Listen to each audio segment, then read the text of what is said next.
Der letzte Redner des heutigen Abends ist der Ehrengast aus Pakistan. Und er ist der Enkel des Sohnes des verheißenen Messias und Sohn des Mirza Aziz Ahmed Sahib. Somit ist er der Urenkel des verheißenen Messias. Zurzeit ist er Nazar Diwan in Pakistan, Mirza Ghulam Ahmed Sahib. Er war vorher Chefredakteur der Review of Religion, als diese in Rabwa erschienen ist. Und er war Privatsekretär des dritten Kalifen. Von 75 bis 79 war er der Präsident von Khuddam al-Ahmadiyya und jahrelang war er der Naib Afsar Jalsa Salana und er war der Additional Nazar Islah Irshad Muqami für den Rabwa. Navita? اب ہمارے جو نئے مقرر ہیں جو آخری مقرر ہیں اس اجلاس کے وہ محترم مرزا غلام احمد صاحب ہیں. حضرت مسیح موعود علیہ الصلوۃ والسلام کے صاحبزادے حضرت مرزا سلطان احمد صاحب کے پوتے اور حضرت مرزا عزیز احمد صاحب کے بیٹے ہیں. ناظر دیوان صدر انجمن احمدیہ پاکستان ہیں اور پاکستان سے ہمارے مہمان مقرر ہیں. آپ ریویو آف ریلیجن انگریزی جب یہ رسالہ ربوہ سے شائع ہوا کرتا تھا کہ ایڈیٹر رہے ہیں. نیز حضرت خلیفۃ المسیح ثالث رحمہ اللہ تعالی کے پرائیویٹ سیکرٹری بھی رہ چکے ہیں. 1975 سے 1979 تک آپ مجلس خدام الاحمدیہ مرکزیہ کے صدر رہے ہیں اور سال ہا سال تک نائب افسر جلسہ سالانہ کی حیثیت سے بھرپور خدمت دین کی توفیق پا چکے ہیں. علاوہ ازیں آپ ایڈیشنل ناظر اصلاح و ارشاد بھی رہ چکے ہیں, مقامی بھی رہ چکے ہیں. Als über den Imam Mahdi, über Hazrat Mirza Ghulam Ahmed a.s. zu sprechen. Therefore, I request Mirza Ghulam Ahmed Sahib to deliver his speech to the audience. امیر صاحب نے فرمایا کہ ان سے بڑھ کر اور کون ہوگا جو حضرت مسیح موعود علیہ السلام کے بارے میں ہمیں کچھ بتائے. اشهد ان لا اله الا الله وحده لا شريك له واشهد ان محمدا عبده ورسوله. اما بعد فاعوذ بالله من الشیطان الرجیم. بسم اللہ الرحمن الرحیم. الحمد للہ رب العالمین الرحمن الرحیم مالک یوم الدین. ایاک نعبد و ایاک نستعین. اهدنا الصراط المستقیم اهدنا الصراط المستقیم صراط الذین انعمت علیہم غیر المغضوب علیہم ولا الضالین. خاکسار کو ذکر حبیب کے موضوع پر کچھ بیان کرنے کا حکم ہوا ہے, یعنی حضرت مسیح موعود علیہ الصلوۃ والسلام کی زندگی, آپ کی سیرت اور آپ کے اخلاق کے بارے میں کچھ بیان کرنا مقصود ہے. حضرت مسیح موعود علیہ الصلوۃ والسلام کی سیرت کا سرسری سا مطالعہ کرنے والے بھی اس بات کی شہادت دیں گے کہ حضور کے اخلاق فاضلہ کا سب سے اہم, سب سے نمایاں اور سب سے روشن پہلو اپنے خالق و مالک, اپنے رب کے ساتھ محبت کا تعلق ہے. سیرت کے اسی پہلو کے بارے میں چند واقعات پیش ہیں. حضور علیہ الصلوۃ والسلام ابھی عمر میں بہت چھوٹے تھے اور ایسی عمر میں تھے جب بچوں کو صرف کھیل کود کا شوق ہوتا ہے. ان کی خواہشات بہت معمولی, بہت وقتی اور سطحی ہوتی ہیں اور ان کی تمنائیں محسوس دنیا سے تعلق رکھتی ہیں. بچپن کی اس عمر میں بھی حضور کی خواہش کیا ہے اور آپ کے دل میں کیا تمنائیں ہیں, اس کا اس واقعے سے کچھ پتہ لگتا ہے.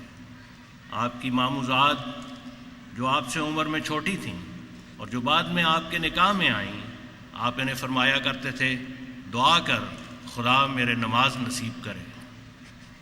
ایک چھوٹی عمر کے بچے کے دل میں پلنے والی یہ تمنا بہت کم نوجوانوں کو بلکہ بوڑھوں کو نصیب ہوتی ہے. اس تمنا سے جہاں حضور کا نماز پڑھنے کے لیے شوق اور لگن ظاہر ہوتی ہے, وہاں یہ بات بھی سامنے آتی ہے کہ بچپن کی عمر سے ہی آپ دعاؤں کی قبولیت پر یقین رکھتے تھے. اور یہ ایک حقیقت ہے کہ خدا تعالیٰ سے محبت کرنے, اس سے پیار کرنے اور اس کا قرب حاصل کرنے کے لیے نماز سے بڑھ کر کوئی راستہ نہیں اور دعا سے بڑھ کر کوئی طریق نہیں. حضور کی جوانی کا آغاز ہے. مکتب کی تعلیم کا زمانہ ختم ہو چکا ہے اور اب وہ وقت آیا ہے کہ حضور اپنی زندگی کے لیے ایک لایہ عمل تیار کریں اور زندگی بسر کرنے کے سامان کریں. ایسے میں آپ کے معمولات کیا ہیں یہ واقعہ اس پر روشنی ڈالتا ہے۔ ایک معزز سکھ ذمہ دار جن کے حضرت مسیح موعود علیہ الصلاۃ والسلام کے گھرانہ سے خاندانی تعلقات ہیں، روایت کرتے ہیں کہ ایک بڑے افسر نے ایک بار آپ کے والد صاحب سے پوچھا، سنتا ہوں کہ آپ کا ایک چھوٹا بیٹا بھی ہے مگر ہم نے اسے کبھی دیکھا نہیں۔ حضرت مرزا غلام مرتضیٰ صاحب نے مسکراتے ہوئے فرمایا، ہاں میرا ایک چھوٹا بیٹا تو ہے مگر وہ دلہنوں کی طرح کم ہی نظر آتا ہے، اگر اسے دیکھنا ہو تو مسجد کے کسی کونے میں جا کر دیکھ لیں، وہ تو مسیتڑ ہے، مسجد میں ہی رہتا ہے اور دنیا سے اسے کوئی دلچسپی نہیں ہے۔ انہی ایام کی بات ہے اور غالباً ان سکھ ذمہ دار کا ہی واقعہ ہے جن کی روایت ابھی بیان کی گئی ہے۔ وہ حضرت مرزا غلام مرتضیٰ صاحب سے ملاقات کے لیے تشریف لاتے ہیں۔ حضرت مرزا صاحب ان کے ذریعے حضور کو پیغام بھجواتے ہیں کہ ایک بڑے افسر کے ساتھ میرے خاص تعلقات ہیں، اس لیے اگر تمہیں نوکری کی خواہش ہو تو میں اس کو کہہ کر تمہیں بہت اچھی ملازمت دلوا سکتا ہوں۔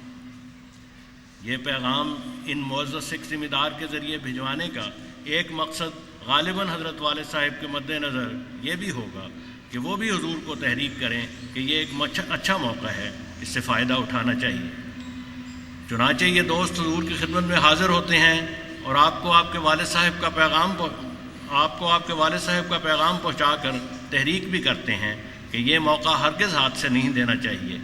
حضور نے یہ پیغام سنا اور فرمایا، حضرت والد صاحب سے عرض کر دیں کہ میں ان کی مہربانی، ان کی محبت، ان کی شفقت کا ممنون ہوں، لیکن میری نوکری کی فکر نہ کریں، میں نے جہاں نوکر ہونا تھا ہو چکا ہوں۔ وہ دوست حیرانی کی حالت میں حضرت مرزا غلام مرتضیٰ صاحب کے پاس واپس آئے اور عرض کیا کہ آپ کے بچے نے تو یہ جواب دیا ہے کہ میں نے جہاں نوکر ہونا تھا ہو چکا ہوں۔ وہ حیران تھے اس لیے کہ وہ حضور کے اس جوابی پیغام کو سمجھنے سے قاصر تھے، مگر حضور کے والد صاحب اپنے بیٹے کے مزاج سے واقف تھے اور یوں بھی بہت نقطہ شناس فطرت رکھتے تھے۔ یہ جواب سن کر آپ کچھ دیر خاموش رہے اور پھر فرمانے لگے، اچھا غلام احمد نے یہ کہا ہے کہ میں نوکر ہو چکا ہوں تو پھر خیر ہے، اللہ اسے ضائع نہیں کرے گا۔ اور بعد کی زندگی میں کبھی کبھی حسرت کے ساتھ فرمایا کرتے تھے، سچا راستہ تو یہی ہے جو غلام احمد نے اختیار کیا ہے، میں تو صرف ترحم کے طور پر اس بیٹے کو دنیا کے امور کی طرف توجہ دلاتا ہوں، ورنہ میں جانتا ہوں کہ جس طرف اس کی توجہ ہے یعنی دین کی طرف، صحیح اور سچی بات تو یہی ہے، ہم تو اپنی عمر ضائع کر رہے ہیں۔ مگر یہ بھی حقیقت ہے کہ حضرت مرزا غلام مرتضیٰ صاحب اپنی محبت کے ہاتھوں مجبور ہو کر اور دنیا کے حالات پر نظر کر کے اکثر فکر مند رہتے تھے کہ میری وفات کے بعد میرے اس بیٹے کا کیا ہوگا۔ نماز کی ادائیگی کے لیے ذوق و شوق اور رغبت صرف بچپن کی عمر تک محدود نہ تھا۔ حضور کی جوانی کے دنوں کی بات ہے، ان دنوں آپ حضرت والد صاحب کی ہدایت کے مطابق ذمہ داری کے مقدمات کے سلسلے میں مصروف تھے۔ اس زمانے کا ذکر کرتے ہوئے خود فرماتے ہیں، میرے والد صاحب اپنے آباء و اجداد کے بعض دیہات کو دوبارہ لینے کے لیے انگریزی عدالتوں میں مقدمات کر رہے تھے۔ انہوں نے ان مقدمات میں مجھے لگا دیا اور ایک زمانہ دراز تک میں ان کاموں میں مشغول رہا۔ وہ لوگ جنہوں نے کبھی مقدمہ کیا ہو یا خود کبھی کسی مقدمہ میں ماخوذ رہے ہوں جانتے ہیں کہ فریق مقدمہ مدعی ہوں یا مدعا علیہ ایک بے چینی اور بے قراری کی حالت میں رہتے ہیں، ایک اضطراب کی کیفیت اور گھبراہٹ ان پر طاری ہوتی ہے۔ مگر حضور کا حال یہ ہے کہ ان مقدمات کی پیروی کے لیے جاتے ہیں اور طبیعت میں کسی قسم کی گھبراہٹ نہیں ہے، کوئی بے چینی آپ کو لاحق نہیں ہوتی، کوئی اضطراب آپ کو بے کل نہیں کرتا، پوری طرح صوفیاء کے اس طریق پر عمل پیرا ہوتے ہیں کہ دست با کار و دل با یار۔ والد صاحب کی طرف سے عائد کردہ ان فرائض کی بجا آوری میں کبھی ایسا موقع نہیں آتا کہ آپ اللہ کی یاد سے ایک لحظہ کے لیے بھی غفلت برتیں یا اللہ کی طرف سے عائد کردہ فرائض کی ادائیگی سے پہلو تہی کریں۔ بسا اوقات ایسا ہوا کہ آپ نماز پڑھنے میں مصروف ہیں اور ادھر عدالت میں طلبی ہو گئی، آپ پوری سکینت اور پورے اطمینان کے ساتھ نماز میں مصروف رہے اور نماز کی تکمیل کے بعد ہی عدالت میں حاضر ہوئے۔ چنانچہ اسی قسم کے ایک واقعہ کا تذکرہ کرتے ہوئے حضور فرماتے ہیں، میں بٹالہ ایک مقدمہ کی پیروی کے لیے گیا، نماز کا وقت ہو گیا اور میں نماز پڑھنے لگا، چپڑاسی نے آواز دی مگر میں نماز میں تھا، فریق ثانی پیش ہو گیا اور اس نے یک طرفہ کارروائی سے فائدہ اٹھانا چاہا اور بہت زور اس بات پر دیا مگر عدالت نے پرواہ نہ کی اور مقدمہ اس کے خلاف کر دیا اور مجھے ڈگری دے دی۔ میں جب نماز سے فارغ ہو کر گیا تو مجھے خیال تھا کہ شاید حاکم نے قانونی طور پر میری غیر حاضری کو دیکھا ہو، مگر جب میں حاضر ہوا اور میں نے کہا کہ میں تو نماز پڑھ رہا تھا تو اس نے کہا کہ میں تو آپ کو ڈگری دے چکا ہوں۔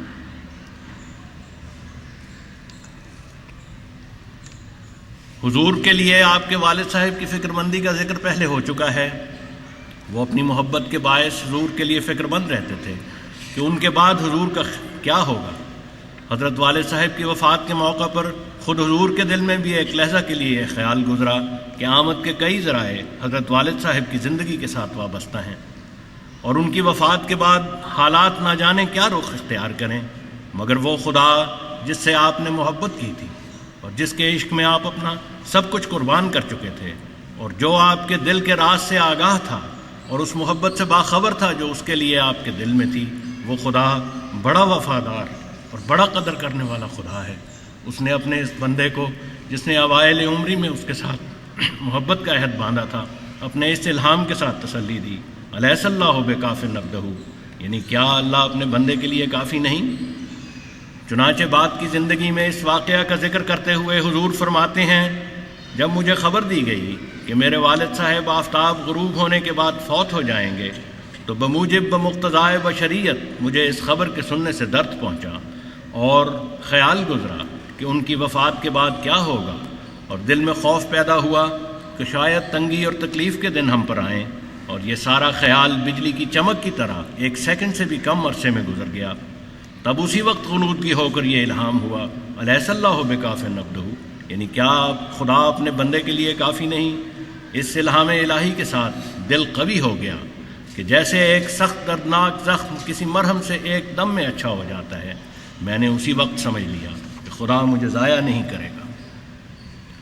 حضرت مرزا بشیر احمد صاحب رضی اللہ عنہ کی روایت ہے کہ حضرت مسیح موعود علیہ الصلاۃ والسلام اکثر فرماتے تھے اور بعض اوقات قسم کھا کر بیان فرماتے تھے کہ یہ الہام اس شان اور اس جلال کے ساتھ نازل ہوا کہ میرے دل کی گہرائیوں میں ایک میخ کی طرح پیوست ہو گیا، اور اس کے بعد اللہ نے اس رنگ میں میری کفالت فرمائی کہ کوئی باپ یا کوئی رشتہ دار یا کوئی دوست کیا کر سکتا ہے، اور فرماتے تھے اس کے بعد مجھ پر خدا کے وہ متواتر احسان ہوئے کہ ناممکن ہے کہ میں ان کا شمار کر سکوں۔ اللہ تعالیٰ سے محبت کے بعد حضور کی زندگی کا سب سے اہم پہلو رسول اکرم صلی اللہ علیہ وسلم کے ساتھ محبت اور عشق ہے۔ حقیقت یہ ہے کہ یہ بھی اللہ کے ساتھ محبت کا ہی ایک رنگ ہے۔ خدا کی محبت کا یہ تقاضا ہے کہ اس کی طرف سے آنے والے سے بھی محبت کی جائے۔ اپنے ایک شعر میں حضور فرماتے ہیں، بعد از خدا بعشق محمد مخمرم، گر کفری ببد بخدا سخت کافرم، کہ خدا کی محبت کے بعد میں اس کے رسول کے عشق کی میں سے مخمور ہوں۔ اگر کوئی اس عشق کو کفر خیال کرتا ہے تو خدا کی قسم میں سخت کافر انسان۔ حضور کے دعوے سے بہت پہلے کی بات ہے۔ حضور اپنے چچا جناب مرزا غلام حیدر صاحب کے گھر کھانے پر مدعو تھے۔ آپ کی چچی بی بی جت صاحب جان کے منہ سے دوران گفتگو ایک ایسا کلمہ نکلا جو حضور صلی اللہ علیہ وسلم کی شان میں بے ادبی کا رنگ رکھتا تھا۔ اس کا ایسا اثر آپ کی طبیعت پر ہوا کہ آپ کا چہرہ غصے سے تمتما اٹھا، اور باوجود اس احترام کے جو آپ بزرگوں کا کرتے تھے، آپ کھانا چھوڑ کر ان کے گھر سے چلے گئے اور پھر ان کے گھر آنا جانا اور ان کے گھر کا کھانا پینا ہمیشہ کے لیے ترک کر دیا۔ اسی ابتدائی زمانہ کے بارے میں حضرت مرزا بشیر احمد صاحب رضی اللہ عنہ نے اپنے بڑے بھائی حضرت مرزا سلطان احمد صاحب سے دریافت کیا اور حضور کے اخلاق و عادات کے متعلق پوچھا۔ آپ نے فرمایا، ایک بات میں نے والد صاحب مراد حضرت مسیح موعود علیہ السلام ایک بات میں نے والد صاحب میں خاص طور پر دیکھی ہے، وہ یہ کہ حضرت صلی اللہ علیہ وسلم کے خلاف والد صاحب ذرا سی بات بھی برداشت نہیں کرتے تھے۔ اگر کوئی شخص حضرت کی شان کے خلاف ذرا سی بات بھی کہتا تھا تو والد صاحب کا چہرہ سرخ ہو جاتا تھا اور غصے سے آنکھیں متغیر ہونے لگتی تھیں اور فوراً ایسی مجلس سے اٹھ کر چلے جاتے تھے۔ حضرت صلی اللہ علیہ وسلم سے تو والد صاحب کو عشق تھا، ایسا عشق میں نے کسی اور شخص میں نہیں دیکھا۔ حضرت مرزا بشیر احمد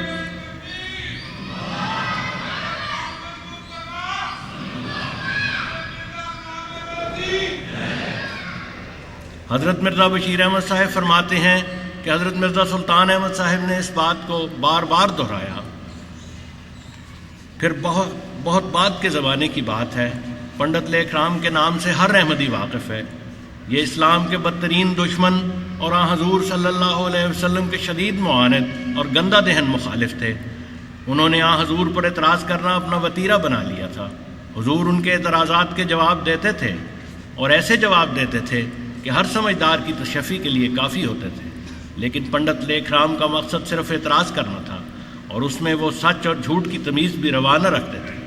بالآخر ان کا اور حضور کا یہ مقابلہ حضور کے ایک مباہلہ پر اختتام پذیر ہوا، جس کے نتیجے میں پنڈت جی اس دنیا سے رخصت ہو گئے. ایک دفعہ کا واقعہ ہے، حضور فیروز پور سے قادیان تشریف لا رہے تھے.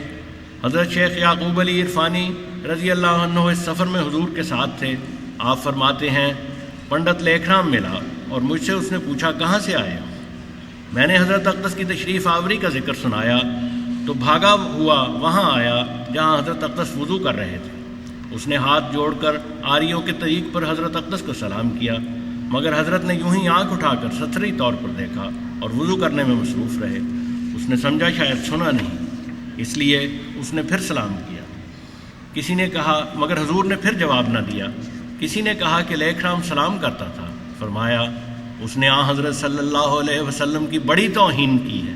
یہ میرے ایمان کے خلاف ہے، یہ میرے ایمان کے خلاف ہے کہ میں اس کا سلام لوں. حضرت کی پاک ذات پر تو حملے کرتا ہے اور مجھ کو سلام کرنے آیا ہے. جماعت کے اکثر افراد نے حضور صلی اللہ علیہ وسلم کی شان میں حضور علیہ السلام کا کلام پڑھا اور سنا ہے، اور حقیقت تو یہ ہے کہ جو شخص جماعت کے کسی ایک جلسہ میں بھی کبھی شامل ہوا ہے وہ اس بات کا گواہ ہے کہ حضور کے کلام میں حضور صلی اللہ علیہ وسلم کے لیے جو جذبات عشق و محبت اور جو تڑپ اور جو فدائیت پائی جاتی ہے وہ کسی اور کلام میں نہیں ملتی. حضور کا عربی، فارسی اور اردو کلام ایسے بے شمار اشعار سے بھرا پڑا ہے، لیکن دامان نگاہ تنگو گل حسن تو بسیار. آج کی نظم بھی جو آپ نے سنی ہے اس میں بھی کسی عشق کا اظہار ہے جو حضرت مسیح موعود علیہ السلام کو حضور سے تھا. مگر اس کے باوجود یہ ایک عجیب بات ہے، اور یہ حضور کے حضور صلی اللہ علیہ وسلم کے لیے جذبات عشق و محبت کا ہی کرشمہ ہے کہ حضور اپنی غیر معمولی محبت، فقید المثال عشق اور حضور کے لیے فدائیت کے اس جذبے کے ہاتھوں اس قدر مجبور ہو جاتے ہیں کہ جہاں بھی حضور صلی اللہ علیہ وسلم کے ساتھ غیر معمولی محبت کا اظہار دیکھتے ہیں آپ کے دل میں یہ تمنا بیدار ہو جاتی ہے کہ کاش ایسا اظہار بھی میری طرف سے ہی ہوتا. ایک دفعہ کا ذکر ہے، حضور مسجد مبارک میں تنہا ٹہل رہے تھے اور زیر لب کچھ گنگنا رہے تھے، اور اس وقت حضور کی آنکھوں سے آنسو جاری تھے. ایسے میں ایک دوست مسجد میں آئے. انہوں نے حضور کی یہ کیفیت دیکھی اور یہ سننے کی کوشش کی کہ حضور کیا گنگنا رہے ہیں. تو انہوں نے سنا کہ حضور حسان بن ثابت رضی اللہ عنہ کا وہ شعر پڑھ رہے ہیں جو انہوں نے حضور صلی اللہ علیہ وسلم کی وفات پر کہا تھا کہ کنت سوادہ لناظری فعمی علیک الناظر من شاء بعدک فلیمت فعلیک کنت حاضر. یعنی اے میرے پیارے، تو میری آنکھ کی پتلی تھا اور تیری وفات سے میری آنکھ اندھی ہو گئی ہے. مجھے تو صرف تیری موت کا ڈر تھا، اب کوئی جیے یا مرے مجھے اس سے کیا.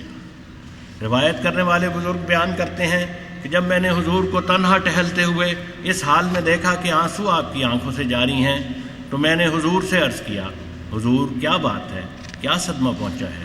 فرمایا میں حسان کا یہ شعر پڑھ رہا تھا اور میرے دل میں یہ خواہش پیدا ہوئی کہ کاش یہ شعر میری زبان سے نکلتا.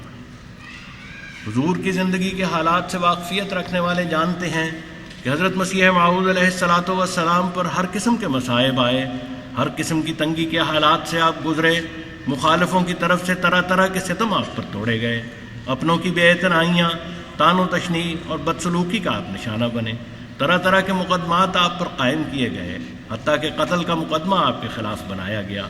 اپنے بچوں، اپنے پیاروں اور فدائیوں کی جدائی کے نظارے آپ نے دیکھے، جوان بیٹوں کی موت کے صدمے آپ نے برداشت کیے، مگر کبھی آپ کے دلی جذبات آپ کی آنکھوں سے ظاہر نہ ہوئے. لیکن تنہائی میں اپنے آقا و مولا کی 13 صدیاں قبل ہونے والی وفات کا سوچتے ہیں اور حسان کا یہ شعر آپ کو یاد آتا ہے اور آپ کی یہ دلی حسرت باہر آ جاتی ہے کہ کاش یہ شعر بھی میری زبان سے نکلتا۔ حضور سے یہی محبت اور عشق اور آپ کے لیے فدائیت کا یہی جذبہ ہے، اور آپ کی عزت کے لیے غیرت ہے کہ ایک جگہ عیسائی پادریوں کے جھوٹے، ناپاک اور ظالمانہ اعتراضات جو انہوں نے حضور صلی اللہ علیہ وسلم کے وجود باوجود پر کیے، ان کا ذکر کرتے ہوئے فرماتے ہیں، اور کس درد کے ساتھ فرماتے ہیں، خدا کی قسم اگر میری ساری اولاد اور اولاد کی اولاد اور میرے سارے دوست اور میرے سارے معاون اور سارے مددگار میری آنکھوں کے سامنے قتل کر دیے جائیں، اور خود میرے اپنے ہاتھ اور پاؤں کاٹ دیے جائیں، اور میری آنکھ کی پتلی نکال پھینکی جائے، اور میں اپنی تمام مرادوں سے محروم کر دیا جاؤں، اور اپنی تمام خوشیوں اور تمام آسائشوں کو کھو بیٹھوں، تو ان ساری باتوں کے مقابل پر بھی میرے لیے یہ صدمہ زیادہ بھاری ہے کہ رسول اکرم صلی اللہ علیہ وسلم پر ایسے ناپاک حملے کیے جائیں۔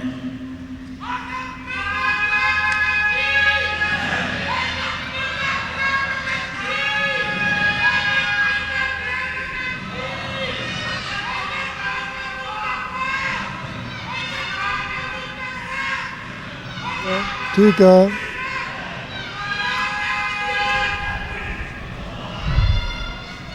جیسا کہ پہلے بیان ہو چکا ہے، ذات باری سے محبت اور اس سے ملنے کا راستہ بتانے والے رسول صلی اللہ علیہ وسلم سے عشق حضرت مسیح موعود علیہ السلام کی زندگی اور سیرت کے نمایاں ترین پہلو ہیں۔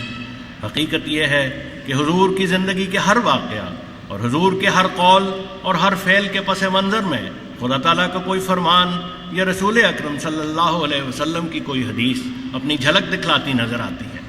اور جیسا کہ ہم حضور کی زندگی کے کچھ واقعات کو دیکھیں گے، بزرگوں کے احترام کی بات ہو یا بیوی بچوں سے سلوک کا معاملہ، اپنے پیاروں اور دوستوں سے تعلق ہو یا دشمنوں سے روابط، حضور کی زندگی کے ہر واقعے کے پیچھے حضور کے آقا و مولا صلی اللہ علیہ وسلم کی حیات مبارکہ کا کوئی واقعہ اپنی چمک دکھلاتا ہے۔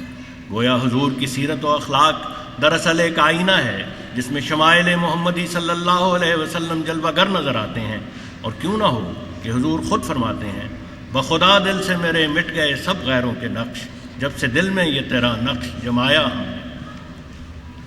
حضور اپنے والد صاحب حضرت مرزا غلام مرتضیٰ صاحب کا کس حد تک ادب فرماتے تھے اور ان کے ساتھ کس قدر احترام سے پیش آتے تھے، اس کا کچھ نقشہ مرزا اسماعیل بیگ صاحب کی ایک روایت میں نظر آتا ہے۔ وہ بیان کرتے ہیں کہ حضور اپنے والد صاحب کے سامنے کبھی آنکھ اٹھا کر بات نہیں کرتے تھے۔ وہ بیان کرتے ہیں کہ حضور اپنے والد صاحب کے سامنے کبھی آنکھ اٹھا کر بات نہیں کرتے تھے، بلکہ ہمیشہ اپنی نظر نیچی رکھتے اور آپ کے برابر بیٹھنے یا آپ کی موجودگی میں کرسی پر بیٹھنے کے بجائے ہمیشہ فرشی نشست پسند کرتے تھے۔ یہ نہیں کہ حضرت والد صاحب کی طرف سے ایسی کوئی ہدایت ہوتی تھی۔ حضرت والد صاحب کا تو یہ طریق تھا کہ اپنے خادموں کو بھی اپنے سامنے کرسی پر بٹھاتے تھے۔ خود یہی مرزا اسماعیل بیگ صاحب کہتے ہیں کہ میری عمر اس وقت صرف 9-10 سال کی تھی اور میں حضور کے پاس بطور خادم رہتا تھا۔ جب بھی حضور کے والد صاحب مجھے یاد فرماتے تو ہمیشہ مجھے اپنے سامنے کرسی پر بیٹھنے کا حکم فرماتے۔ حضور اپنی طبیعت اور مرضی کے خلاف بھی حضرت والد صاحب کے ہر حکم کی تعمیل فرماتے تھے۔ چنانچہ خود تحریر فرماتے ہیں کہ حضرت والد صاحب نے مقدمات میں مجھ کو لگا دیا اور اس کے ساتھ والد صاحب موصوف نے ذمہ داری امور کی نگرانی میں مجھے لگایا۔ وہ چاہتے تھے کہ دنیا داروں کی طرح مجھے روح و خلق بنا دیں اور میری طبیعت اس سے سخت بیزار تھی، مگر میں نے نیک نیتی سے نہ دنیا کے لیے بلکہ محض ثواب اطاعت حاصل کرنے کے لیے اپنے والد صاحب کی خدمت میں اپنے تئیں محو کر دیا تھا اور ان کے لیے دعا میں بھی مشغول رہتا تھا، اور وہ مجھے دلی یقین سے برم والدین جانتے تھے۔ حضرت مرزا غلام مرتضیٰ صاحب کے حکم کی تعمیل میں ہی حضور نے باوجود سخت بیزاری اور کراہت کے سرکاری ملازمت بھی اختیار کی اور 4 سال کا طویل عرصہ گویا قید خانے میں گزار دیا۔ چنانچہ خود فرماتے ہیں کہ آخر والد صاحب کے حکم سے جو عین میری منشا کے موافق تھا، میں نے استعفیٰ دے کر اپنے تئیں اس نوکری سے جو میری طبیعت کے مخالف تھی سبکدوش کر دیا اور پھر والد صاحب کی خدمت میں حاضر ہو گیا۔ پھر حضرت والد صاحب نے حضور کو قادیان میں ذمہ داری کے کاموں میں لگا دیا۔ ذمہ داری میں چونکہ نسبتاً زیادہ وقت مل جاتا تھا، اس لیے اس دوران حضور اپنے وقت کا اکثر حصہ قرآن کریم پر تدبر اور تفسیروں اور حدیثوں کے دیکھنے میں صرف فرماتے تھے۔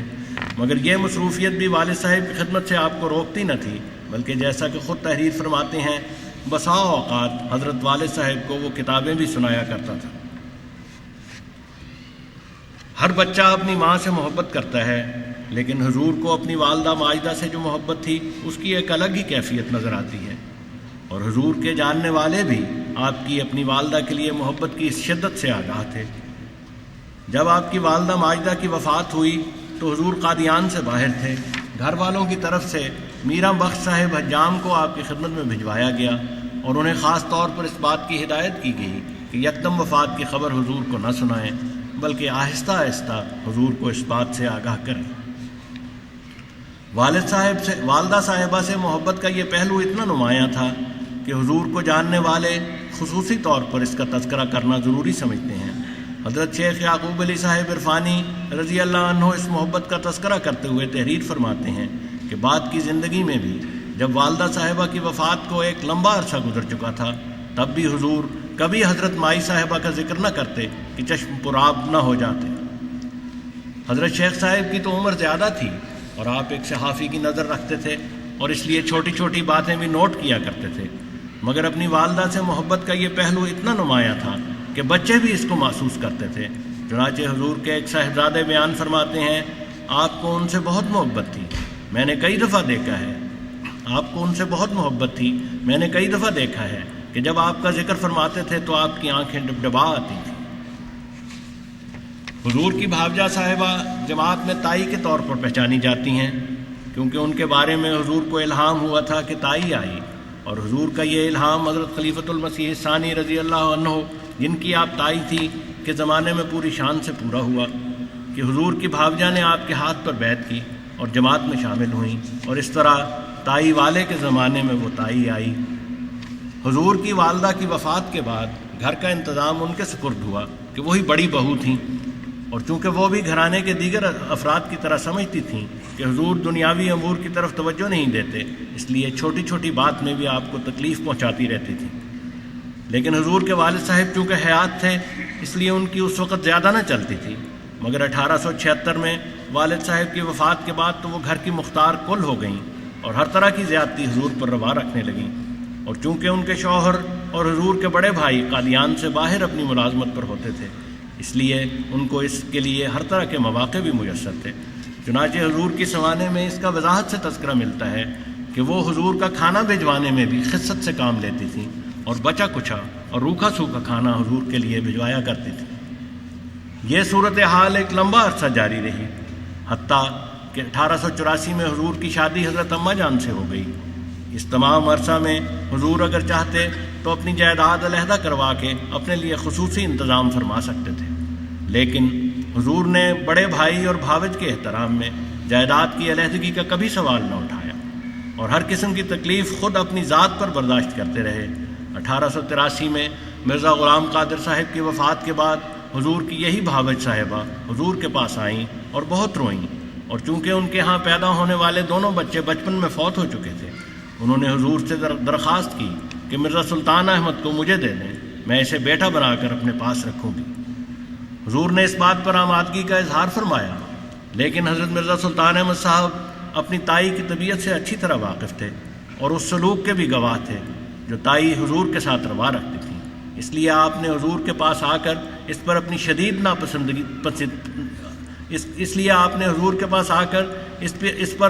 ناپسندیدگی کا اظہار کیا، اور روایت کے مطابق آپ نے حضور سے عرض کیا، ابا جی تسی اس طرح دی مالا کیوں میرے گل پا رہے ہو؟ اپنے بیٹے کے اس اظہار ناپسندیدگی اور سخت احتجاج کے باوجود حضور نے اس رنگ میں ان کو سمجھایا کہ وہ نہ صرف یہ کہ اس پر راضی ہو گئے، بلکہ ساری زندگی تائی کا ایسا خیال رکھا کہ کم ہی کوئی حقیقی بیٹا اپنی ماں کا خیال رکھ سکتا ہے۔ پنجاب کے دیہاتی معاشرہ کا آج بھی یہ حال ہے کہ بیوی کو برابر کے حقوق نہیں دیے جاتے، نہ اس کی ذات کو یا اس کی رائے کو کوئی وقت دی جاتی ہے۔ عام طور پر عورت کو ایک کمزور، کم علم، کم درجے کی مخلوق سمجھا جاتا ہے۔ آج کے دور میں بھی ایسے شوہر موجود ہیں جو گھر سے باہر بیوی کے ساتھ چلنا تک اپنی ہتک سمجھتے ہیں، اس لیے ہمیشہ بیوی سے 2-4 قدم آگے چلتے ہیں، اور کوئی شوہر اپنی بیوی کی بات ماننے والا ہو تو اس کو زن مرید کے نام سے پکارا جاتا ہے۔ لیکن حضور کی کیا کیفیت ہے؟ اس کو بیان کرتے ہوئے حضرت مولوی عبدالکریم صاحب رضی اللہ عنہ فرماتے ہیں، اندرون خانہ کی خدمتگار عورتیں جو عوام الناس سے ہیں اور فطری سادگی اور انسانی جامہ کے سوا کوئی اور تصنع کی زیرکی نہیں رکھتی، زمانے اور اپنے گرد و پیش کے عام برتاؤ کے خلاف بالکل برخلاف دیکھ کر بڑے تعجب سے کہتی ہیں کہ مرزا بیوی دی گل بڑی ماندا ہے۔ اور یہ دلچسپ واقعہ تو آپ میں سے اکثر نے سنا ہوگا کہ حضرت خلیفۃ المسیح اول رضی اللہ عنہ بیان فرماتے ہیں، ایک دفعہ حضرت مسیح موعود کسی سفر میں تھے، اسٹیشن پر پہنچے تو ابھی گاڑی آنے میں دیر تھی، آپ بیوی صاحبہ یعنی حضرت ام المومنین رضی اللہ عنہا کے ساتھ اسٹیشن پر ٹہلنے لگ گئے۔ یہ دیکھ کر مولوی عبدالکریم صاحب جن کی طبیعت غیور اور جوشیلی تھی میرے پاس یعنی حضرت خلیفۃ المسیح اول کے پاس آئے اور کہنے لگے کہ بہت لوگ اور پھر غیر لوگ ادھر ادھر پھر رہے ہیں، آپ حضرت صاحب سے عرض کریں کہ بیوی صاحبہ کو کہیں الگ بٹھا دیا جاوے۔ مولوی صاحب فرماتے تھے کہ میں نے کہا میں تو نہیں کہتا، آپ خود کہہ کر دیکھ لیں۔ ناچار مولوی عبدالکریم صاحب خود حضرت صاحب کے پاس گئے اور کہا کہ حضور لوگ بہت ہیں، بیوی صاحب کو الگ ایک جگہ بٹھا دیں۔ حضرت صاحب نے فرمایا میں ایسے پردے کا قائل نہیں ہوں۔ حضرت مولوی نور الدین صاحب فرماتے تھے کہ اس کے بعد مولوی عبدالکریم صاحب سر نیچے ڈالے میری طرف آئے، میں نے کہا مولوی صاحب جواب لے آئے؟ ایک روایت میں آتا ہے کہ حضور نے مولوی عبدالکریم صاحب کی بات سن کر یہ بھی فرمایا کہ آخر لوگ کیا کہیں گے، یہی نہ کہ مرزا اپنی بیوی کے ساتھ پھر رہا ہے۔ حضور حضرت اماں جان کے ساتھ کس طرح پیش آتے تھے اور گھر میں آپ کا کیا طریق ہوتا تھا، سیرت کی کتب میں اس کے بارے میں بہت سی روایات ملتی ہیں، اس وقت ان سب کا بیان ممکن نہیں۔ مختصراً عرض ہے کہ جب کبھی حضرت اماں جان بیمار ہوتیں آپ ہر طرح ان کا خیال رکھتے اور عملی طور پر تیمارداری کرتے، باوجود از حد مصروفیت کے غذا کا اہتمام فرماتے، اپنے ہاتھوں سے دبا دیتے، بلکہ ضرورت کے وقت حضرت اماں جان کو اپنے ہاتھوں سے دباتے بھی تھے، غرض اماں جان کی تسکین اور تسلی کی خاطر ہر اقدام فرماتے تھے۔ حضرت اماں جان کے ساتھ یہ سلوک اور یہ برتاؤ بھی دراصل خدا تعالیٰ کے حکم کے ماتحت اور اس کے رسول صلی اللہ علیہ وسلم کی سنت کی پیروی میں ہی تھا۔ چنانچہ خود حضور فرماتے ہیں میرا یہ حال ہے کہ ایک دفعہ میں نے اپنی بیوی پر آوازہ کسا تھا اور میں محسوس کرتا تھا کہ وہ بانگ بلند دل کے رنج سے ملی ہوئی ہے اور بہیں ہما کوئی دل آزار اور درست کلمہ منہ سے نہیں نکالا تھا۔ اس کے بعد بہت دیر تک استغفار کرتا رہا اور بڑے خشوع و خضوع سے نفلیں پڑھیں اور کچھ صدقہ بھی دیا کہ یہ درشتی زوجہ پر کسی پنہانی معصیت الہی کا نتیجہ ہے۔ حضرت مرزا سلطان احمد صاحب اپنے بچپن اور اوائل جوانی کے حالات کا ذکر کرتے ہوئے بیان کرتے ہیں کہ حضرت مسیح موعود علیہ السلام کی ناراضگی صرف دینی معاملات میں ہوتی تھی۔ مزید بیان کرتے ہیں کہ میں نے تحصیلداری کا امتحان 1884 میں دیا تھا۔ اس وقت میں نے والد صاحب کو دعا کے لیے ایک رقعہ لکھا تو انہوں نے رقعہ پھینک دیا اور فرمایا ہمیشہ دنیا داری کے ہی طالب ہوتے ہیں۔ جو آدمی رقعہ لے کر گیا تھا اس نے آ کر مجھے بتایا۔ اس کے بعد والد صاحب نے ایک شخص سے ذکر کیا کہ ہم نے تو سلطان احمد کا رقعہ چاک کر دیا تھا کہ ایک دنیاوی غرض اپنے مالک کے سامنے کیا پیش کرو کہ الہام ہوا پاس ہو جاوے گا۔ مرزا سلطان احمد صاحب کہتے ہیں چنانچہ میں امتحان میں پاس ہو گیا۔ صاحبزادہ مرزا فضل احمد صاحب حضور کی زوجہ اول کے وطن سے چھوٹے بیٹے تھے، حضور سے بہت محبت کرنے والے اور حضور کے نہایت درجہ فرما بردار۔ محمدی بیگم کی پیشگوئی کے بعد جب رشتہ داروں کی طرف سے شدید مخالفت ہوئی تو حضور نے ان کو تحریر کیا کہ ان سب لوگوں نے میری سخت مخالفت کی ہے، اب ان کے ساتھ ہمارا کوئی تعلق نہیں رہا، لہٰذا اب تم اپنا آخری فیصلہ کرو۔ اگر تم نے میرے ساتھ تعلق رکھنا ہے تو پھر ان سے قطع تعلق کرنا ہوگا، اور اگر ان کے ساتھ تعلق رکھنا ہے تو پھر میرے ساتھ تمہارا کوئی تعلق نہیں رہ سکتا۔ مرزا فضل احمد صاحب نے جواباً لکھا کہ میرا آپ کے ساتھ ہی تعلق ہے، ان کے ساتھ کوئی تعلق نہیں۔ حضرت اماں جان رضی اللہ عنہا فرماتی ہیں کہ اس کے بعد فضل احمد قادیان آ کر ہمارے پاس ہی ٹھہرتا تھا۔ اماں جان یہ بھی فرماتی تھیں کہ فضل احمد بہت شرمیلا تھا، حضرت صاحب کے سامنے آنکھ نہیں اٹھاتا تھا۔ حضرت صاحب اس کے متعلق فرمایا کرتے تھے کہ فضل احمد سیدھی طبیعت کا ہے اور اس میں محبت کا مادہ بہت ہے۔ آپ مزید بیان کرتی ہیں کہ جب مرزا فضل احمد صاحب کی وفات کی خبر آئی تو اس رات حضرت صاحب قریباً ساری رات نہیں سوئے اور بعد میں بھی کئی روز تک مغموم رہے۔ ایک روایت میں ذکر ہے کہ اس رات حضور صدمے کی حالت میں گھر کے صحن میں بہت دیر تک ٹہلتے رہے، اور جب تائی کے گھر سے جہاں مرزا فضل احمد صاحب کا جنازہ رکھا تھا بین کرنے یا رونے کی آواز آتی تو حضور حضرت مولوی عبدالکریم صاحب کی اہلیہ سے جو صحن میں موجود تھیں فرماتے مولویانی پتر تے میرا ہی سی. لیکن اس صدمہ کو اتنا محسوس کرنے کے باوجود چونکہ مرزا فضل احمد صاحب سلسلہ بیعت میں داخل نہیں ہوئے تھے اس لیے حضور نے ان کی نماز جنازہ نہ پڑھی اور بعض احمدیوں کے پوچھنے پر ان کو بھی اجازت نہ دی. جیسا کہ پہلے ذکر ہو چکا ہے حضور کی ناراضگی صرف دینی معاملات میں ہوتی تھی. عام دنیاوی معاملات میں اب حد درجے حلم اور نرمی سے کام لیتے تھے. حضرت محمد اکبر خان سنوری صاحب حضور کے نجی خادم تھے اور ان کی بیوی اور بیٹی حضور کے گھر میں خدمت کرتی تھیں. حضور کے گھر میں رات کو روشنی کے لیے موم بتیاں استعمال کی جاتی تھیں. ایک دفعہ محمد اکبر خان صاحب سنوری کی بیٹی حضور کے کمرے میں موم بتی جلا کر رکھائیں. کمرے میں حضور کے مسودات رکھے ہوئے تھے. موم بتی گری اور کاغذات نے آگ پکڑ لی. تمام مسودات جل گئے اور کچھ اور چیزوں کا بھی نقصان ہو گیا. چونکہ حضور اپنے مسودات نہایت احتیاط اور حفاظت سے رکھا کرتے تھے اس لیے اکبر خان صاحب ان کی بیوی اور ان کی بیٹی کو سخت فکر اور پریشانی ہوئی کہ نہ جانے اب کیا ہوگا اور حضور کس طرح پیش آئیں گے. مگر حضور نے یہ کہہ کر معاملہ ختم کر دیا کہ شکر ادا کرنا چاہیے کہ اس سے زیادہ نقصان نہیں ہوا. حضور کی اس حلم اور بردباری کو سامنے رکھیں اور پھر حضرت خلیفۃ المسیح الثانی رضی اللہ عنہ کی یہ روایت سنیں. آپ اپنے بچپن کے ایک زمانے کا واقعہ بیان کرتے ہوئے فرماتے ہیں ایک دفعہ ایک کتا ہمارے دروازے پر آیا. میں وہاں کھڑا تھا.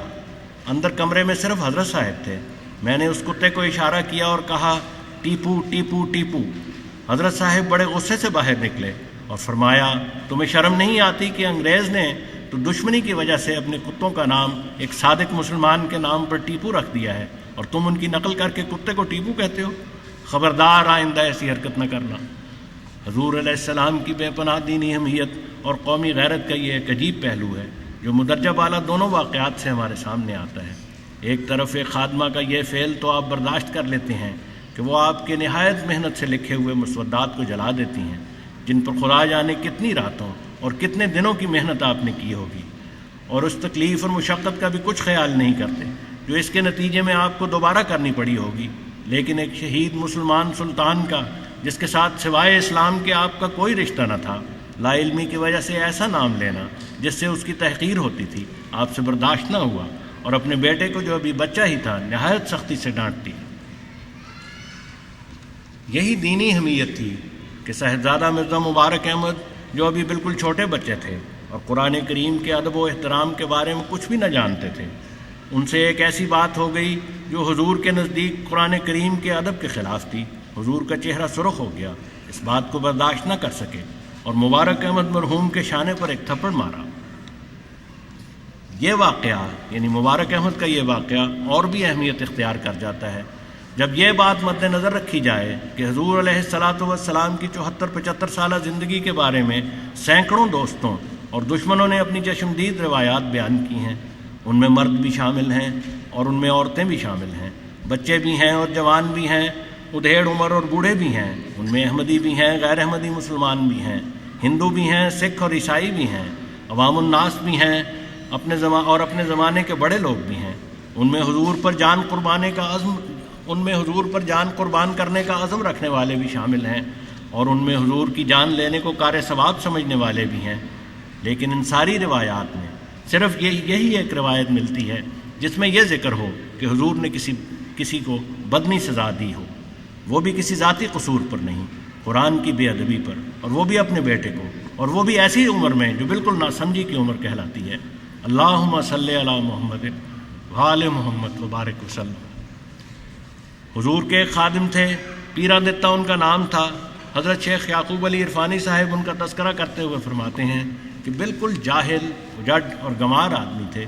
ان سے بیوقوفی کے اعمال کا سرزد ہونا ایک معمولی بات تھی اور وہ ہمیشہ اپنی بیوقوفی سے دوسروں کے معتوب ہوتے رہتے تھے. مگر حضور نے کبھی ان کو ڈانٹا نہ دھمکایا, بلکہ فرماتے تھے کہ پیرا دتا اہل الجنت میں سے ہے. پیرا دتا کے حضور کی خدمت میں آنے کا واقعہ بھی عجیب رنگ رکھتا ہے. یہ کانگڑا کے پہاڑی علاقہ کے کسی گاؤں کے رہنے والے تھے. بیمار ہو گئے. بیماری اتنی بڑی کہ کوئی علاج کارگر نہ ہوا. کسی ذریعے سے ان کے عزیزوں کو حضور کا علم ہوا کہ آپ علاج بھی کرتے ہیں. ان کے عزیز ان کو لے کر قادیان حضور کی خدمت میں حاضر ہوئے. اس وقت ان کی حالت بیماری کے باعث ایسی ہو چکی تھی کہ بظاہر ان کی زندگی کی کوئی امید باقی نہ تھی۔ ان کے عزیزوں نے سوچا کہ اب انہوں نے کون سا زندہ رہنا ہے، چنانچہ وہ انہیں حضور کے پاس چھوڑ کر خود بغیر بتائے واپس اپنے وطن چلے گئے۔ یہ حضور کے دعوت سے بہت پہلے کی بات ہے۔ حضور نے ان کی تیمارداری کی، ان کی غذا اور دوا کا خیال کیا، اللہ نے رحم فرمایا اور پیرا دتا تندرست ہو گئے۔ تندرست ہونے کے بعد بھی یہ حضور کی خدمت میں رہے۔ ایک عرصہ گزرنے کے بعد ہوتے ہوتے یہ خبر ان کے عزیزوں تک بھی پہنچ گئی اور وہ انہیں لینے کے لیے قادیان آ موجود ہوئے اور ان کو وطن واپس چلنے کے لیے کہا، مگر پیرا دتا راضی نہ ہوئے۔ انہوں نے بہت زور دیا، رشتہ داری کے واسطے دیے، لیکن پیرا دتا مرحوم نے یہ کہہ کر انکار کر دیا کہ تم تو مجھے مردہ سمجھ کر پھینک کر چلے گئے تھے، اب میرے ماں باپ ہیں تو مرزا صاحب ہیں اور عزیز ہیں تو مرزا صاحب، اب میں ساری زندگی ان کو چھوڑ کر نہیں جاؤں گا۔ چنانچہ ساری زندگی حضور کے قدموں میں گزار دی اور حضور کی زندگی میں ہی ان کا انتقال ہو گیا۔ حضرت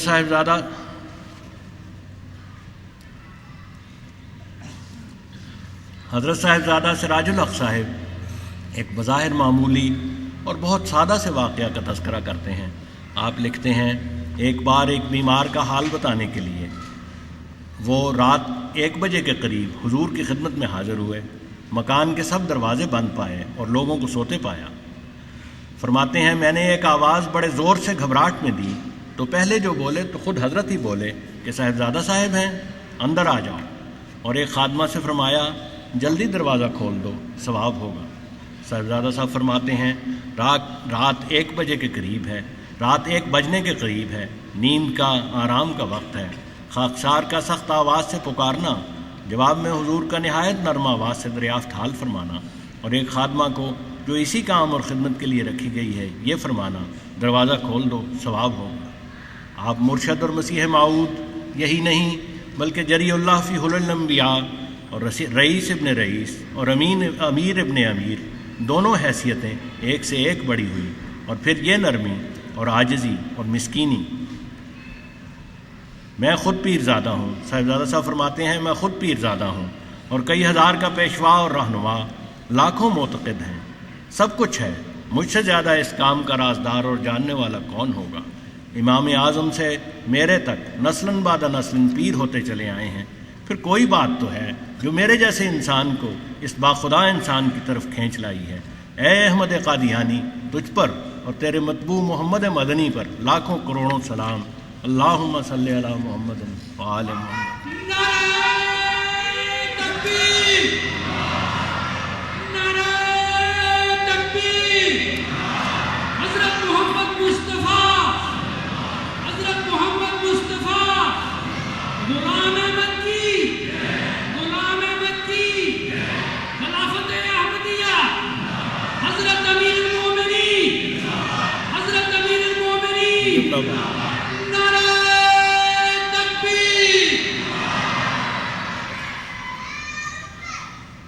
حضرت خلیفۃ المسیح الاول حضرت مولانا نور الدین صاحب اپنے علم و فضل اور تقوی و طہارت اور توکل علی اللہ اور اطاعت مسیح موعود علیہ الصلاۃ والسلام میں ایسا مقام رکھتے ہیں جو عظیم المثال ہے۔ حضور آپ سے بہت محبت کرتے تھے اور آپ کے دل میں حضرت مولوی صاحب کی بہت قدر تھی۔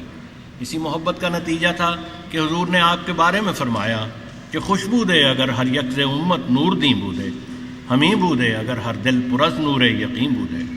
ایک اور جگہ آپ کا تذکرہ کرتے ہوئے حضور علیہ الصلاۃ والسلام فرماتے ہیں کہ وہ میری اس طرح پیروی کرتے ہیں جس طرح انسان کی نبض اس کے دل کی پیروی کرتی ہے۔ حضور نے یہ بھی تحریر فرمایا کہ میں دعا کرتا تھا کہ اللہ مجھے ایسا مددگار عطا کرے جو میرے ساتھ ہو کر دین کا کام کرے۔ فرماتے ہیں کہ جب میں نے نور الدین کو دیکھا تو میرے دل نے پکارا کہ حاضہ دعائی، یہ میری دعاؤں کی قبولیت کا ثمر ہے۔ لیکن جب حضور نے حضرت مولوی صاحب سے بھی ایک ایسی بات دیکھی جو قرآن کریم کی تعلیم کے مطابق نہ تھی تو حضور نے فوراً آپ کو اس طرف توجہ دلائی۔ بات یہ تھی کہ کسی دوست نے حضرت مولوی صاحب رضی اللہ عنہ سے اپنی جائیداد آپ کے پاس رہن رکھ کر 500 روپے کی رقم بطور قرض لی تھی، اور حضرت مولوی صاحب نے بغیر قانونی کارروائی کی تکمیل کیے یہ رقم مقروض دوست کو دے دی تھی۔ یہ ایک عام طریق ہے اور اب بھی لوگ اس طرح کرتے ہیں۔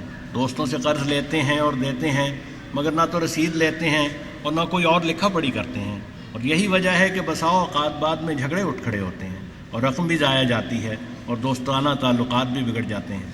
یہی اس موقع پر ہوا۔ چنانچہ حضرت مولوی صاحب خود بیان فرماتے ہیں، ہم نے ایک دفعہ 500 روپیہ دیا اور جائیداد کی رجسٹری نہ کرائی، چنانچہ وہ روپیہ بھی واپس نہ ملا۔ حضرت صاحب نے فرمایا نور الدین نے 2 گناہ کیے، ایک تو یہ کہ اللہ کے حکم کے مطابق وہ رجسٹری داخل خارج نہ کرائی، دوم اپنے تساہل سے دوسرے کو گناہ کا موقع دیا۔ انہیں شاید 500 روپے کی فکر ہو اور مجھے اس بات کی فکر ہے کہ یہی 500 روپے گناہ کا کفارہ ہو جائیں، کسی اور شامت میں مبتلا نہ ہو۔ حضور کی یہی توجہ تھی جس نے حضرت مولوی صاحب کی نیکی اور تقوی کو وہ جلا بخشی کہ آپ حضور کی نیابت کے عدیم النظیر مقام کو پہنچے۔ حضرت مولوی غلام رسول صاحب راجی کی حضرت مولوی غلام رسول صاحب راجی کی رضی اللہ عنہ آپ کے تقوی کے بارے میں ایک روایت بیان کرتے ہوئے لکھتے ہیں، قادیان کے ایک احمدی دوست نے متعدد احمدی احباب کی دعوت کی۔ دعوت کے بعد قیامگاہ کی طرف واپس آتے ہوئے راستے میں ایک مکان پر سرکنڈوں کا چھپر تھا۔ اس چھپر سے ایک سرکنڈے سے حضرت مولوی حسن علی صاحب رضی اللہ عنہ جو بہار کے رہنے والے تھے اور احمدی ہونے سے پہلے سارے ہندوستان میں ایک بہت بڑے مسلمان مشنری یا وائز کی حیثیت سے پہچانے جاتے تھے، ان حضرت مولوی حسن علی صاحب نے دانتوں کے خلال کے لیے ایک تنکا توڑ لیا۔ حضرت مولوی نور الدین صاحب نے اس پر حضرت مولوی حسن علی صاحب کو فرمایا، مولوی صاحب، حضرت مرزا صاحب کی صحبت کا اثر میرے قلب پر بلحاظ تقوی اس قدر پڑا ہے کہ جس تنکے کو آپ نے توڑا ہے میرا قلب اس کے لیے ہرگز جرأت نہیں کر سکتا۔ کسی کی سیرت یا اخلاق کے بارے میں جاننے کا ایک طریق یہ بھی ہے کہ دیکھا جائے کہ اس شخصیت کے بارے میں دوسرے کیا کہتے ہیں۔ اس پہلو سے جب ہم حضور کی زندگی کے حالات پر نظر ڈالتے ہیں تو ہمیں بے شمار ایسے مواقع ملتے ہیں جن میں حضور کے عزیزوں نے، دوستوں اور مریدوں نے، مخالفوں اور دشمنوں نے یا غیر جانبدار لوگوں نے حضور کے بارے میں اپنی رائے کا اظہار کیا ہے۔ حضرت صاحبزادہ پیر سراج الحق صاحب نعمانی رضی اللہ عنہ ایک معزز سکھ زمیندار جو اپنے گاؤں کے نمبردار بھی تھے اور حضرت مرزا غلام مرتضیٰ صاحب سے تعلق رکھتے تھے کا ایک واقعہ بیان کرتے ہیں۔ یہ دوست ایک بار حضور علیہ السلام سے ملاقات کے لیے تشریف لائے۔ حضرت صاحبزادہ صاحب کو بھی ان کے آنے کا علم ہو گیا۔ حضور سے ملاقات کے بعد صاحبزادہ صاحب ان کو اپنے گھر لے گئے اور حضور کے بارے میں دریافت کیا۔ وہ کہنے لگے، میں کیا کیا باتیں مرزا جی کی سناؤں، ایک دفتر لکھنے کو چاہیے۔ میں نے ان کو گود کھلایا ہے، جب سے اس نے ہوش سنبھالا ہے نیک رہا، شرارت، فساد، جھوٹ، گالی کبھی اس میں نہیں دیکھی۔ آپ کے والد مجھے کہتے، نمبردار جاؤ غلام احمد کو بلا لاؤ۔ میں جاتا، بلا لاتا، والد کا حکم سن کر اسی وقت آ جاتے اور چپ چاپ بیٹھ جاتے اور نیچی نگاہ رکھتے۔ والد صاحب جب بات کر لیتے تو ان کی اجازت سے چلے جاتے۔ جب یہ چلے جاتے تو والد صاحب ہم سے کہتے، ہمارے بعد یہ کس طرح زندگی بسر کرے گا، ہے تو یہ نیک صالح۔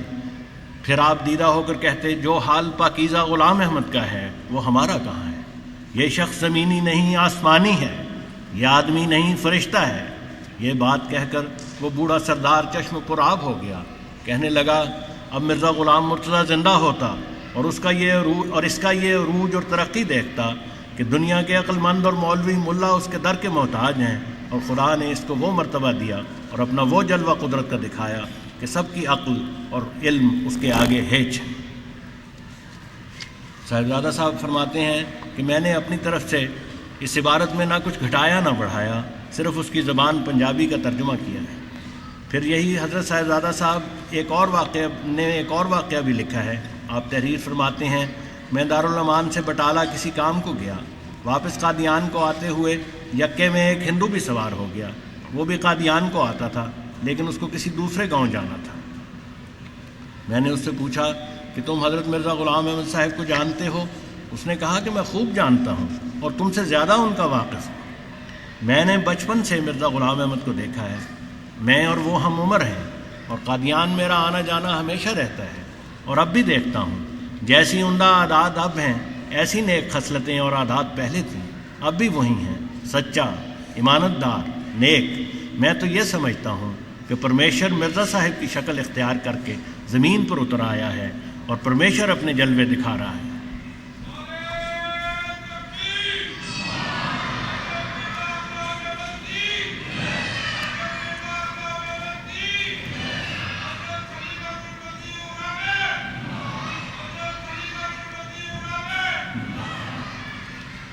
حضور کو گودوں کھلانے والے ایک معزز دوست اور حضور کے ایک ہم عمر کی باتیں آپ نے سنی ہیں۔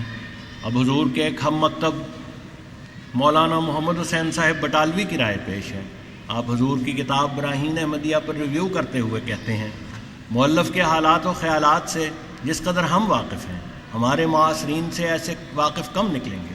ہمارے ہم وطن بلکہ اوائل عمر کے ہمارے ہم مکتب ہیں۔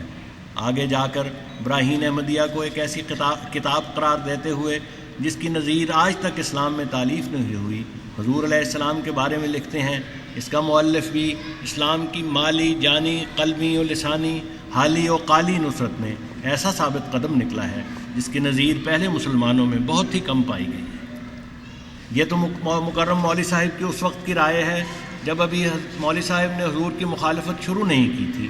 بعد میں مولوی صاحب موصوف اول المکفرین بنے، حضور کے شدید مخالف ہو گئے اور دشمنی میں اس قدر بڑھ گئے کہ عیسائیوں کی طرف سے حضور کے خلاف قائم ہونے والے مقدمہ قتل میں عیسائیوں کے پوری طرح معاون اور مددگار رہے۔ لیکن ان حالات میں بھی حضرت شیخ یعقوب علی صاحب عرفانی روایت کرتے ہیں کہ میں نے خود مولوی محمد حسین صاحب سے نہ ایک مرتبہ بلکہ متعدد مرتبہ سنا، وہ کہا کرتے تھے، تم مرزا کو نہیں جانتے، میں اب بھی ان کو جو کچھ کہوں گا کرا دوں گا۔ یہ مخالفت کچھ اور رنگ کی ہے۔ مولوی صاحب تو شاید اس بات کو اپنا کمال سمجھتے تھے کہ حضور ان کی بات مان لیتے ہیں۔ حقیقت یہ تھی کہ حضور کی طبیعت میں وفا کا مادہ اتنا تھا کہ جب ایک بار کسی سے تعلق ہو گیا تو پھر کچھ بھی ہو جائے حضور ہر حال میں اس تعلق کو نبھاتے تھے۔ حضور نے مولوی صاحب کے ساتھ بھی اس تعلق کو آخر تک قائم رکھا اور باوجود مولوی صاحب کی طرف سے ہر قسم کی مخالفت اور اناد کے قائم رکھا۔ اگر کبھی ان تعلقات میں رکھنا پڑا تو وہ خود مولوی صاحب کی طرف سے پڑا۔ حضرت شیخ یعقوب علی صاحب لکھتے ہیں، حضور کے زمانہ کے آخری ایام کی بات ہے، حضور کے زمانہ کے آخری ایام کی بات ہے، مولوی صاحب یعنی مولوی محمد حسین صاحب بٹالوی کے حالات ایسے ہو گئے تھے کہ کوئی کاتب ان کے رسالے کو لکھنے کو تیار نہ ہوتا تھا اور چھپوانا تو اور بھی مشکل تھا۔ انہوں نے اپنے ہم مسلک اہل حدیث عالم مولوی ثناء اللہ صاحب، جن کا اپنا پریس بھی تھا، کو اس سلسلے میں مدد کے لیے لکھا۔ مولوی صاحب نے اجرت کی ادائیگی کی شرط پر حامی بھی بھری، لیکن مولوی محمد حسین صاحب بٹالوی کے لیے یہ شرط پوری کرنا ممکن نہ تھا۔ اس لیے انہوں نے حضرت شیخ صاحب کو پیغام بھیجا کہ حضور علیہ الصلاۃ والسلام سے عرض کریں کہ اپنے کاتب سے ان کا کام کروا دیں۔ شیخ صاحب کے عرض کرنے پر حضور نے بلا توقف فرمایا، ان کو کہہ دو کہ وہ اپنی کاپیاں اور مضمون لے کر آ جائیں، میں اپنا کام بند کر کے ان کا کام کروا دوں گا، خواہ وہ میری مخالفت میں ہی کیوں نہ ہو۔ لالا مراوا مل صاحب کے نام سے جماعت کے اکثر احباب واقف ہیں۔ حضور نے اپنی کتابوں میں بہت مرتبہ ان کا ذکر کیا ہے اور اپنے نشانوں کے پورا ہونے کے لیے ان کو گواہ بھی ٹھہرایا ہے۔ اپنی جوانی کے زمانہ میں وہ حضور کی خدمت میں اکثر حاضر ہوا کرتے تھے۔ ایک دفعہ لالا مراوا مل صاحب تپ دق کے مرض سے بیمار ہو گئے اور حالت مایوسی کی ہو گئی، اور اسی مایوسی اور بے چینی کی حالت میں حضور کی خدمت میں حاضر ہو کر بہت آہ و ظاہری کی اور دعا کی درخواست کی۔ حضور کو ان کی حالت دیکھ کر رحم آیا اور آپ نے خاص توجہ سے ان کے لیے دعا کی، جو اللہ نے قبول فرمائی، اور الہام ہوا، یا نارو کونی بردم و سلامہ، کہ اے بیماری کی آگ تو اس نوجوان پر ٹھنڈی ہو جا، اس کے لیے حفاظت اور سلامتی کا موجب بن جا۔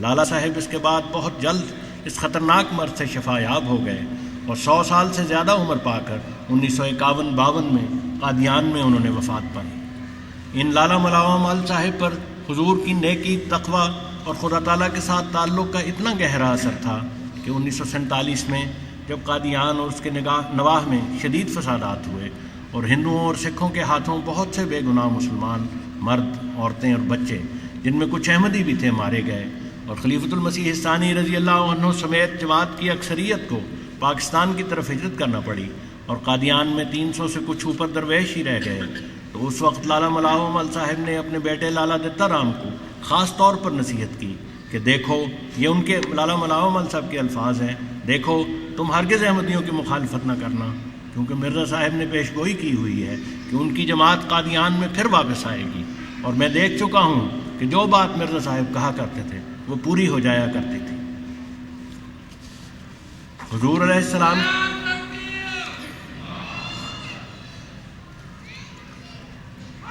حضور علیہ السلام کے بارے میں غیروں کی رائے ہم نے پڑھی ہے، اب دیکھتے ہیں کہ حضور کے بارے میں اپنے کیا کہتے ہیں۔ 1916 کی بات ہے، لاہور سے ایک مشہور عیسائی مصنف جو جماعت پر ایک کتاب تحریر کرنا چاہتے تھے قادیان تشریف لائے۔ حضرت خلیفۃ المسیح ثانی رضی اللہ عنہ سے ملاقات کے بعد انہوں نے خواہش ظاہر کی کہ حضور کے کسی قدیمی ساتھی سے ان کی ملاقات کرائی جائے۔ مسجد مبارک میں کپورتھلا سے تعلق رکھنے والے قدیمی فدائی حضرت منشی محمد اروڑہ صاحب رضی اللہ عنہ سے ان کو ملوایا گیا۔ مسٹر والٹر نے حضرت منشی صاحب سے دریافت کیا، آپ مرزا صاحب کو کب سے جانتے ہیں اور آپ نے انہیں کس دلیل سے مانا ہے اور ان کی کس بات نے آپ پر زیادہ اثر کیا ہے؟ حضرت منشی صاحب رضی اللہ عنہ نے جواب میں کہا، میں حضرت مرزا صاحب کو ان کے دعوے سے پہلے کا جانتا ہوں، میں نے ایسا پاک اور نورانی انسان کوئی نہیں دیکھا، ان کا نور اور ان کی شخصیت ہی میرے لیے سب سے بڑی دلیل تھی، ہم تو ان کے منہ کے بھوکے تھے۔ یہ کہہ کر حضرت منشی صاحب حضور علیہ السلام کی یاد میں اس طرح بے قرار ہوئے کہ اس چھوٹے بچے کی طرح رونے لگ پڑے جو اپنی ماں سے بچھڑ گیا ہو۔ حضرت مرزا بشیر احمد صاحب رضی اللہ عنہ فرماتے ہیں کہ حضرت منشی صاحب کو اس طرح روتے دیکھ کر مسٹر والٹر کا رنگ سفید ہو گیا اور وہ حیرانی کی حالت میں حضرت منشی صاحب کی طرف ٹکٹکی باندھ کر دیکھتے رہے۔ حضرت منشی صاحب کی اس کیفیت کا کچھ ایسا اثر ان پر ہوا کہ انہوں نے اپنی کتاب احمدیہ موومنٹ میں اس واقعہ کا ذکر کرتے ہوئے لکھا، مرزا صاحب کو ہم غلطی خوردہ تو کہہ سکتے تھے، مگر جس شخص کی صحبت نے اپنے مریدوں پر ایسا گہرا اثر کیا ہو ہم اسے دھوکے باز ہرگز نہیں کہہ سکتے۔ جماعت کپورتھلا سے تعلق رکھنے والے ایک اور دوست حضرت منشی ظفر احمد صاحب رضی اللہ عنہ بیان فرماتے ہیں کہ کپورتھلا کی جماعت کو حضور علیہ السلام کے وصال کی اطلاع ملی تو ہم سب صدمہ رسیدہ دلوں کے ساتھ قادیان کے لیے روانہ ہوئے۔ امرتسر ریلوے اسٹیشن پر حضور کے بڑے صاحبزادے حضرت مرزا سلطان احمد صاحب کو بے قراری کے ساتھ ٹہلتے ہوئے دیکھا جو جالندھر سے قادیان جا رہے تھے۔ ہم نے آگے بڑھ کر اظہار تعزیت کیا۔ گفتگو کے دوران آپ کہنے لگے، میرے ساتھ ایک عجیب واقعہ گزرا ہے، میں دورے پر تھا اور جالندھر کے نواحی دیہات میں گھوڑے پر جا رہا تھا کہ اچانک مجھے زور سے یہ الہامی آواز سنائی دی، ماتم پرسی۔ اس آواز کے سنائی دینے کے ساتھ ہی مجھ پر شدید ہم و غم کی کیفیت طاری ہو گئی اور میری کمر بوجھ سے دب گئی۔ مجھے یقین ہو گیا کہ حضرت والد ماجد وفات پا گئے ہیں، کیونکہ وہی علو مرتبت کے اعتبار سے یہ مقام رکھتے ہیں کہ اللہ تعالیٰ ان کے لیے اظہار تعزیت فرمائے۔ مرزا سلطان احمد صاحب نے مزید بتایا کہ اس یقین کے پختہ ہونے پر میں گھوڑا تیز کر کے جالندھر شہر پہنچا اور سیدھا کچہری میں ڈپٹی کمشنر کے پاس جو انگریز تھا گیا اور اسے درخواست دی کہ میرے والد صاحب کا انتقال ہو گیا ہے، مجھے 5 دن کی رخصت دی جائے۔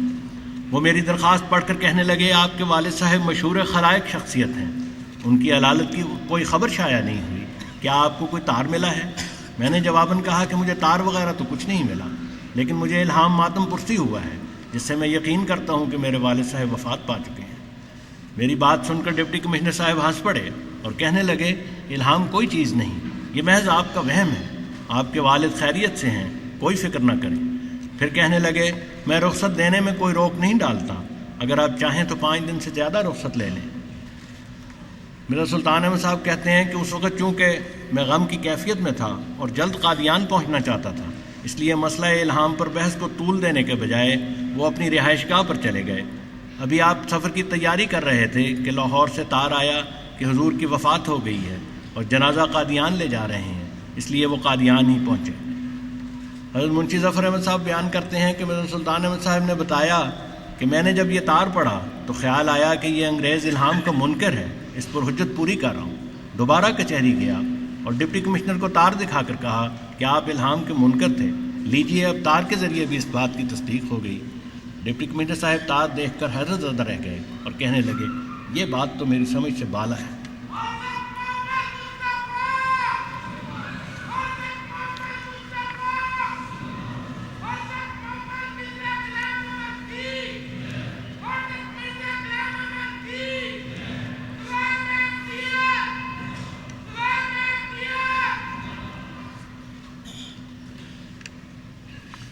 حضور کے ایک بیٹے کا واقعہ ابھی ہم نے پڑھا ہے جو ابھی حضور کی بیعت میں بھی شامل نہیں، لیکن ماتم پرسی کے الہام سے، جس میں کوئی ذکر اس بات کا نہیں کہ یہ تعزیت کس کی وفات پر ہے، وہ بغیر کسی اطلاع کے یقین کر لیتے ہیں اور مضبوطی سے اس بات پر قائم ہو جاتے ہیں کہ حضور علیہ السلام وفات پا چکے ہیں۔ اور اپنے افسر سے جا کر اس کا ذکر کر کے رخصت کی درخواست بھی کرتے ہیں، اور اس کے یہ کہنے پر کہ تمہارا باپ کوئی عام آدمی نہیں جس کی وفات ہو جائے اور کسی کو خبر بھی نہ ہو، اصرار کر کے رخصت حاصل کرتے ہیں اور قادیان جانے کے لیے سفر کی تیاری کرتے ہیں۔ اب ہم دیکھتے ہیں کہ دوسرے بیٹے کا اپنے بزرگ والد کے وصال پر کیا رد عمل تھا۔ اس کا نقشہ حضرت نواب مبارکہ بیگم صاحبہ رضی اللہ عنہا یوں کھینچتی ہیں: ایک جوان منحنی اٹھا باز میں استوار، اشک بار آنکھیں لبوں پر عہد راسخ دل نشیں، میں کروں گا عمر بھر تکمیل تیرے کام کی، میں تیری تبلیغ پھیلاؤں گا بر روئے زمین۔ یہ جوان منحنی حضرت مرزا بشیر الدین محمود احمد تھے، اور جس واقعہ کی طرف حضرت نواب مبارکہ بیگم صاحبہ نے ان اشعار میں اشارہ کیا ہے، اس کی تفصیل خود حضرت مرزا بشیر الدین محمود احمد صاحب خلیفۃ المسیح ثانی کے الفاظ میں یوں ہے۔ فرماتے ہیں: آپ کی وفات کے مان بعض لوگ مجھے پریشان حال دکھائی دیے، اور میں نے ان کو یہ کہتے سنا کہ اب جماعت کا کیا حال ہوگا۔ تو مجھے یاد ہے وہ میں اس وقت صرف 19 سال کا تھا، مگر میں نے اسی جگہ حضرت مسیح موعود علیہ السلام کے سرہانے کھڑے ہو کر کہا کہ اے خدا، میں تجھے حاضر ناظر جان کر تجھ سے یہ عہد کرتا ہوں کہ اگر ساری جماعت احمدیت سے پھر جائے تب بھی وہ پیغام جو حضرت مسیح موعود علیہ السلام کے ذریعے تو نے نازل فرمایا ہے، میں اس کو دنیا کے کونے کونے میں پھیلاؤں گا۔ یہ ایک مقدس عہد تھا جو آپ نے اپنے رب سے کیا۔ جن حالات میں یہ عہد کیا گیا وہ ظاہر ہیں۔ والد کی وفات ہوتی ہے، ایک ایسے والد کی جو باپ کی حیثیت میں بھی بہت پیارا تھا، لیکن باپ سے زیادہ اس لیے پیارا تھا کہ وہ خدا کا فرستادہ بھی تھا اور آپ کا امام بھی۔ لیکن آپ بھول گئے اس غم کو جو ایک باپ کی وفات پر اس کے بیٹے کو ہوتا ہے۔ آپ بھول گئے اس صدمہ کو جو ایک مرید کو اپنے مرشد کے مرنے پر پہنچتا ہے۔ آپ بھول گئے اس بات کو کہ آپ کی جان سے زیادہ عزیز والدہ اور چھوٹے بھائیوں کے دل بھی صدمہ رسیدہ ہیں اور ان کو بھی آپ کی توجہ درکار ہے۔ آپ بھول گئے ان ذمہ داریوں کو جو باپ کے مرنے پر بڑے بیٹے پر عائد ہوتی ہیں۔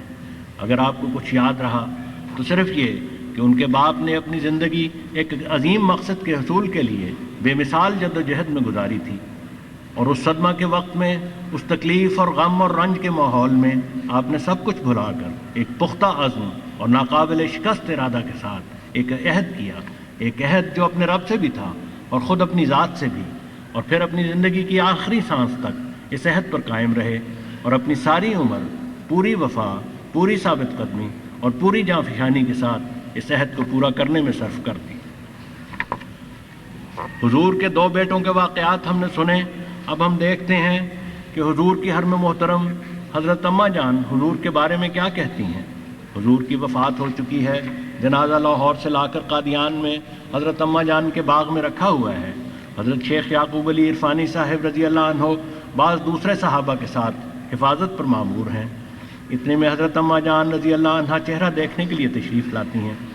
اب جنازہ پر آتی ہیں اور صدمہ رسیدہ دل کے ساتھ آپ کے چہرے پر نگاہ ڈالتی ہیں۔ بے اختیار آپ کے منہ سے نکلتا ہے: تو نبیوں کا چاند تھا اور تیرے ذریعے میرے گھر میں فرشتے اترتے تھے اور خدا کلام کرتا تھا۔ یہ بات کسی کو سنانے کے لیے نہیں تھی۔